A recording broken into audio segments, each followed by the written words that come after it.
Good evening. Good evening. Happy Tuesday. Happy Tuesday. I hope everyone has had a terrific Tuesday. Happy New Year. Welcome to 2021. I'm excited about January. I'm excited about our new series that I'm starting. It's called the Creative Writing Series. And tonight we're going to talk about becoming a spicy writer. My name is Takumbo Okalaja. I am the founder of Takumbo the Leader LLC, where we help rising leaders love their authentic voice by building their confidence to write and speak. And so one of the things that I'm passionate about is about helping leaders discover their authentic voice. And one of the things from last year that people were telling me that they definitely wanted me to teach more on and they definitely wanted more classes on was creative writing. And so this month and possibly a little bit sprinkling into next month, we're going to definitely be talking about what it takes to become a creative writer or how to sharpen our skills as creative writers. And so I'm excited about diving into this series. I wrote a blog post this week actually titled How to Become a Spicy Writer.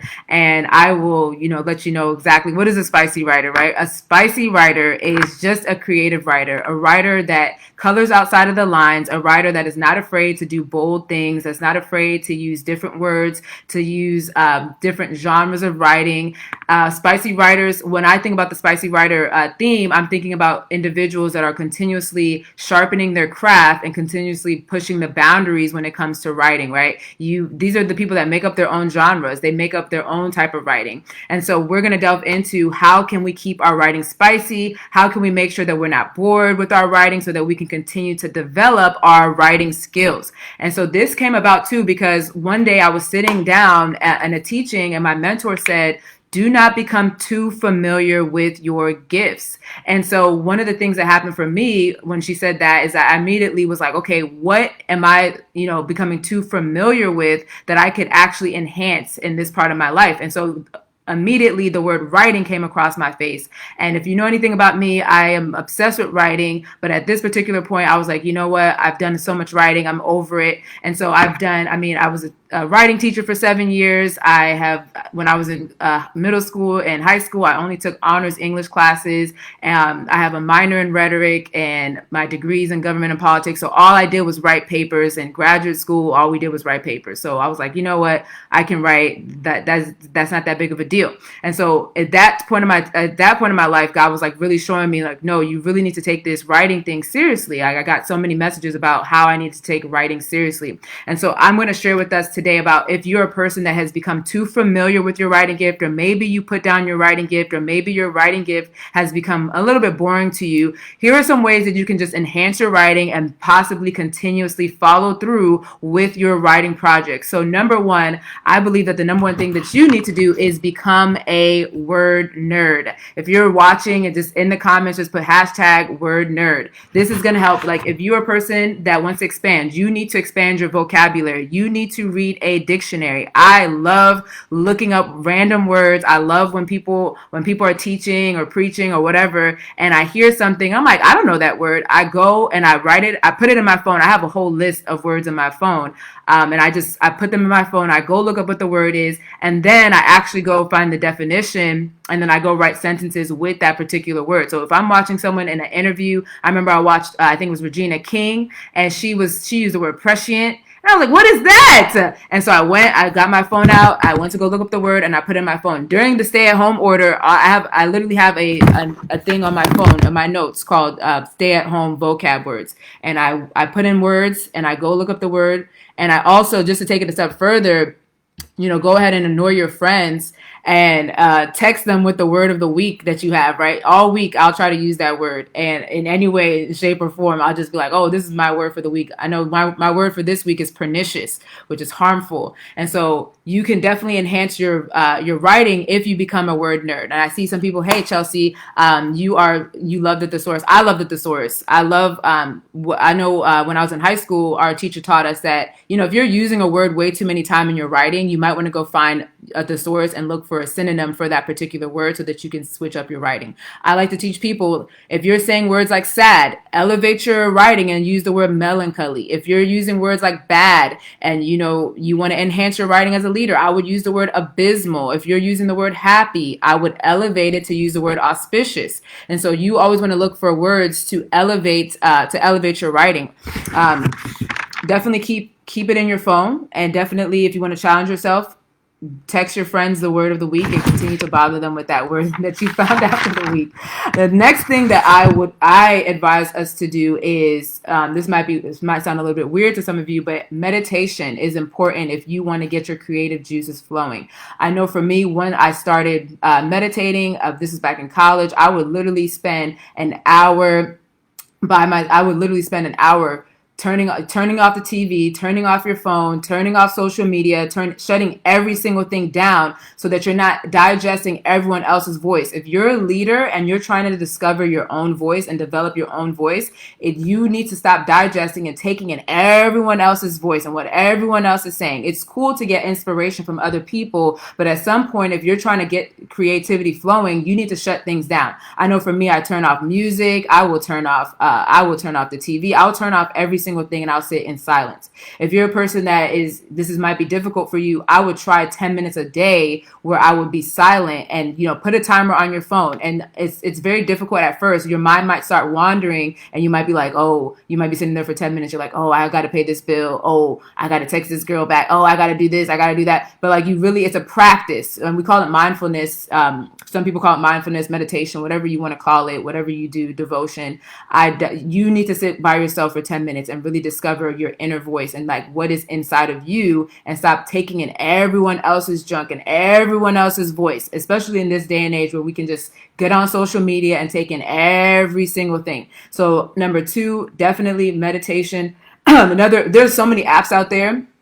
If you are a person you definitely get distracted, I would stare at the wall, stare at one dot on the wall. I had my students do this if some of them were, distracted by other things. If you want to meditate on a particular scripture, just choose one scripture and just say that scripture over and over again. That's going to help you to definitely meditate and definitely focus. If you're new to this, I would try 10 minutes a day. And as you get better at it, I would up it to 15 minutes and 20 minutes a day, depending upon your schedule, right?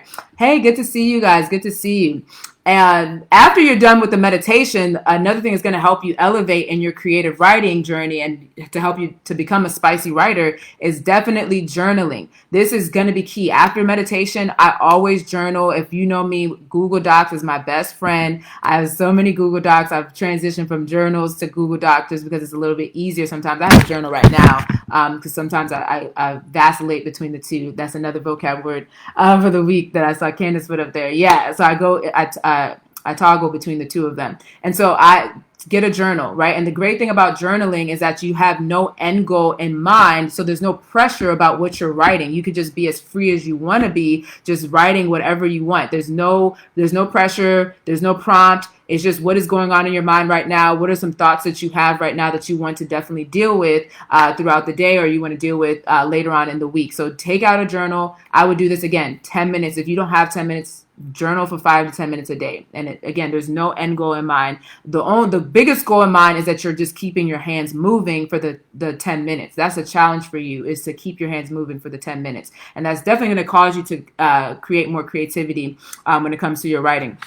Number 4, if you can't think of anything to write, definitely go online, get some writing prompts, get other people to start you off with a particular question. I know for the 30-day writing challenge, we had 30 different writing prompts. They were amazing. And it gave people something to write about for the day. And I know for me, when I tell my students, they get a writing prompt and they're like, well, this never happened to me. I don't have a personal story. I'm like, make it up. And so get online. You can search random writing prompts, right? Pull from your imagination if you can't answer from your personal experience. And the goal here too is that you answer the question. You don't go off track, but you answer the question that was given to you. And so I would go search on Google some creative writing prompts. You can join the Writing Wings group too. We have the writing prompts still up there as well. Number 5 or whatever number we're on. I love this one. It's writing from a different perspective, writing from a different point of view.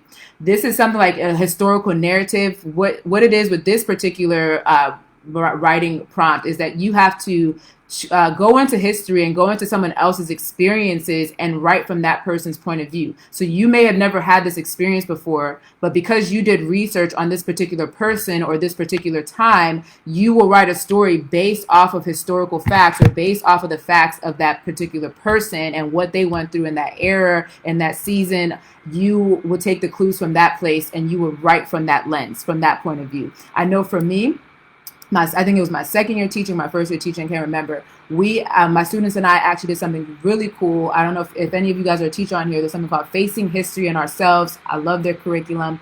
And I went to a workshop and it was amazing, right? They taught us about the Kinder Transport. And so what the Kinder Transport was, I'm not going to go too deep into it, but what the Kinder Transport was and during the times of the Holocaust, the children, some of the people's parents actually sent their children out of Germany, right? And they sent them to different places. And a lot of them became obviously fostered, or a lot of them became orphans because they were sent off, and their parents had to figure out how to protect them. And so my kids had to watch the documentary. And what happened was, after we were done watching the documentary and we did our research about the Holocaust, the kids had to write from a point of view of a kid that was being transported on the Kinder Transport. And it was amazing. The kids had to use historical facts. They had to use, some of them had to come to the reality. They had to put in their story that some of them actually never got reunited with their parent.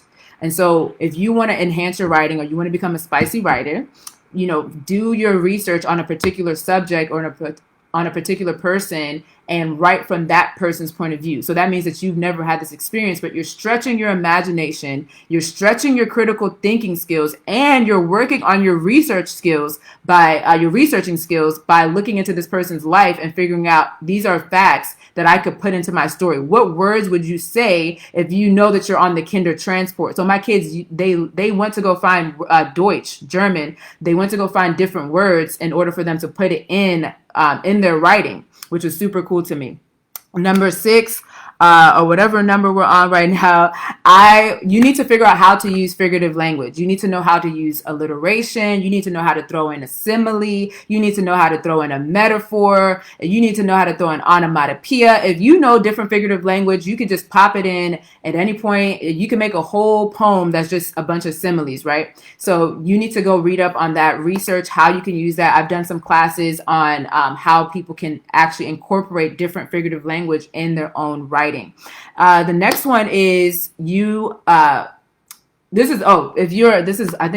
going to do like 2 more, but if you're a person that knows that you are not generating enough creative ideas, I would take the time out to pray and ask God, hey, I need to know what's going on in my mind that's causing me not to be able to expand my thinking. What is causing me not to be able to tap into that creative genius that you have made me to be? I believe that all of us have the ability to create. All of us God is the creator, and he created us. So we have the innate ability to create. And so if something is going on where you're definitely having writer's block, or you definitely are not able to think outside of the box, I would just begin to pray and ask God for new ideas. I always ask God for new book ideas, and like, what is something that I need to write on that will be really cool for the future, and ask him to be an idea generator.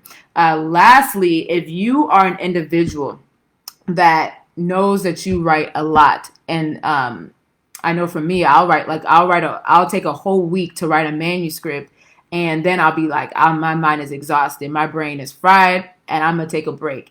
You need to take a break. That rule is only for people that actually write a lot. If you know you're not writing a lot, don't take no break. But if you know that you're writing a lot, if you spend a whole week and you wrote for 2-3 hours a day, I would take maybe a week off or something. So the last one was rest. I would take a week off, or I would take 2 days where you literally turn off your brain. If you want to become a spicy writer, you have to know when to turn off your brain. I know for me, I was like, oh, I'm done with this one book, this one manuscript. I'm trying to jump into the next manuscript. And then I really couldn't. You need rest. So I know for all those overachievers, if you're on here and you're an overachiever, just put #overachiever, and we'll pray for you, because some of us, we need to go sit down and rest. Okay. We are doing something super exciting this month at Takuma the Leader LLC. We are having something called the Writing Marathon. I want to help you follow through on your 2021 writing goals. So we're going to do many coaching writing sessions. It is free. Someone's going to drop the link. You can join us. I'm going to do 5 classes, so you can join any of those classes because I like teaching live. I know people are like, why don't you just send the recordings out? No, because I like to be in the classroom. I'm an actual real teacher. I have a teaching license. I've been teaching for the past 7 years. And so I like to be live in the room with you, answering questions, giving you some tips about how to follow through on your writing projects. If you know me, my mantra is if you are writing something that is from your own story, it's your personal story, it really should not take you more than 90 days to finish your manuscript. And so I want to help give you the tools and to give you the discipline that is necessary or give you some tips on how to be disciplined to follow through on your writing goals. So if you're a person that wants to follow through on your writing goals, just put hashtag follow through, hashtag follow through, follow through, follow through. Good to see you, Janae. Good to see you, Miss Valerie. Good to see you, Candace. Hey, Colleen. If you have any questions about any of that, and somebody dropped in our Writing Wings group, we have a free writing group as well that can help you. We have some writing prompts that are still up from our writing challenge, and I love that somebody went back. They weren't able to finish the 30 days, but they went after the 30 days to put in their answers to the writing prompt. So if you want any encouragement in your writing journey, please, please, please join our free writing group. I'm going to, hey, Melanie, good to see you. I'm going to repeat some of the stuff that I said just to recap some of the stuff that can help you with your spicy writing journey. All right. Number 1, definitely become a word nerd.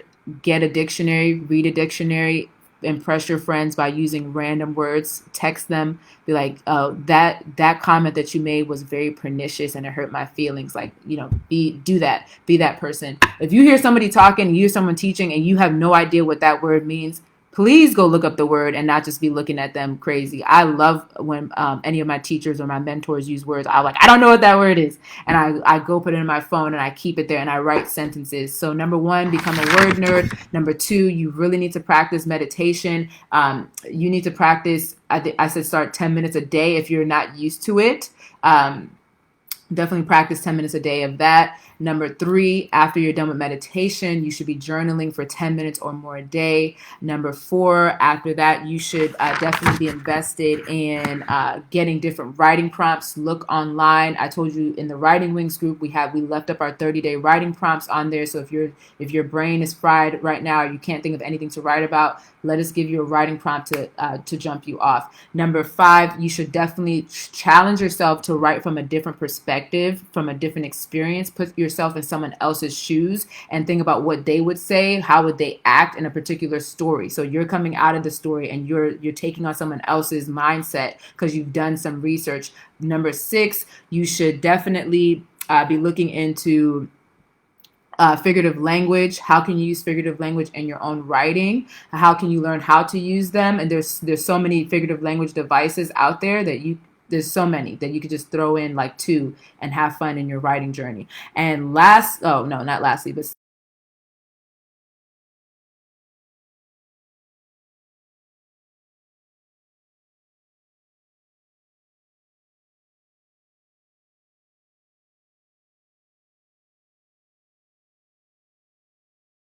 only for those individuals that write a lot.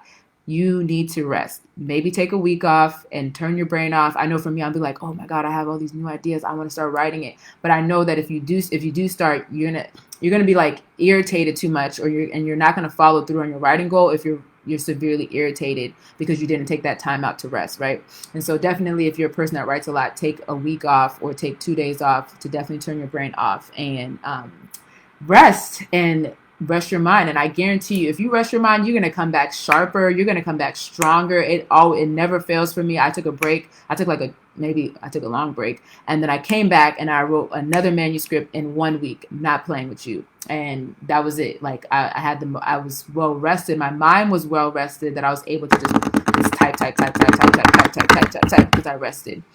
Any questions? Good to see you, Melanie. Good to see you guys. Any questions? We have the writing marathon coming up to help us follow through on our 2021 goals. We have that coming up this January at the end of the month. You have 5 different dates that you can join us in. If you want to join us on all 5 dates, because some people did that in my last class, that is perfectly fine. Again, they're all live classes. I can send the recording out, but I do like to be in the classroom live with people because I like answering questions. Also have the Writing Wings group. Someone posted that already. That is a free writing mentorship group. And yeah, that's it. Let me know if you have any questions. If you do, please email me at info@takumbahtheleader.com. We are going to do just talk about some different creative writing tips all January. If you want to look at my blog post, there's actually, I believe I wrote 8 different ways to keep your writing spicy. And so definitely want to read that to get more information. All right. Leave a legacy in writing with you later, and love you like a leader. Bye.